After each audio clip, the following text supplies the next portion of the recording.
പ്രാദേശിക സംഘർഷങ്ങളുടെ പശ്ചാത്തലത്തിൽ താൽക്കാലികമായി നിർത്തിവെച്ച വിമാന സർവീസുകൾ പുനരാരംഭിച്ചിരിക്കുകയാണ് ഒമാൻ എയർ. ഇക്കാര്യം ഔദ്യോഗിക പ്രസ്താവനയിലൂടെയാണ് ഒമാൻ എയർ അറിയിച്ചിരിക്കുന്നത്. ഖത്തർ, കുവൈത്ത്, UAE, ബഹ്റൈൻ തുടങ്ങിയ ഗൾഫ് രാജ്യങ്ങളിലേക്കുള്ള സർവീസുകളാണ് ഒമാൻ എയർ താൽക്കാലികമായി നിർത്തിവെച്ചിട്ടുണ്ടായിരുന്നത്. ഖത്തറിലെ അൽ ഉദൈദ് അമേരിക്കൻ വ്യോമതാവളത്തിന് നേരെ ഇറാൻ നടത്തിയ മിസൈൽ ആക്രമണത്തിന് പിന്നാലെയാണ് ഒമാൻ എയർ വിവിധ ഗൾഫ് രാജ്യങ്ങളിലേക്കുള്ള വിമാന സർവീസുകൾ താൽക്കാലികമായി നിർത്തിവെച്ചത്. ഇറാനും ഇസ്രായേലും വെടിനിർത്തൽ അംഗീകരിച്ചെന്ന റിപ്പോർട്ടുകൾക്ക് ശേഷമാണ് സർവീസുകൾ പുനരാരംഭിച്ചതായുള്ള ഒമാൻ എയറിന്റെ പ്രസ്താവന. ചെറിയ കാലതാമസങ്ങൾ മാത്രമേ നിലനിൽക്കുന്നുള്ളൂവെന്നും എയർലൈൻ അറിയിച്ചു.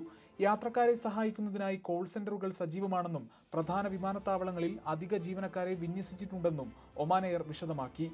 ഒമാൻ വിമാനത്താവളങ്ങളിൽ നിന്ന് യാത്ര ചെയ്യുന്നവർ അവരുടെ വിമാനത്തിന്റെ സ്റ്റാറ്റസ് പരിശോധിക്കണമെന്ന് ഒമാൻ എയർപോർട്ട്സും യാത്രക്കാരോട് അഭ്യർത്ഥിച്ചു.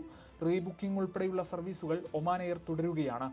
അതിനിടെ ഇറാൻ വെടിനിർത്തൽ ലംഘിച്ചെന്ന ഇസ്രായേലിന്റെ ആരോപണം അനിശ്ചിതത്വങ്ങൾ സൃഷ്ടിക്കുകയാണ്. എന്നാൽ ഇസ്രായേൽ ആരോപണം പൂർണ്ണമായും തള്ളിയിരിക്കുകയാണ് ഇറാൻ. വെടിനിർത്തലിലെ ഈ അനിശ്ചിതത്വം വീണ്ടും വിമാന സർവീസുകളെ പ്രതികൂലമായി ബാധിക്കുമോ എന്ന ആശങ്കയും ഇതോടെ ശക്തമാവുകയാണ്. ഗൾഫ് മാധ്യമം, മസ്കത്ത്.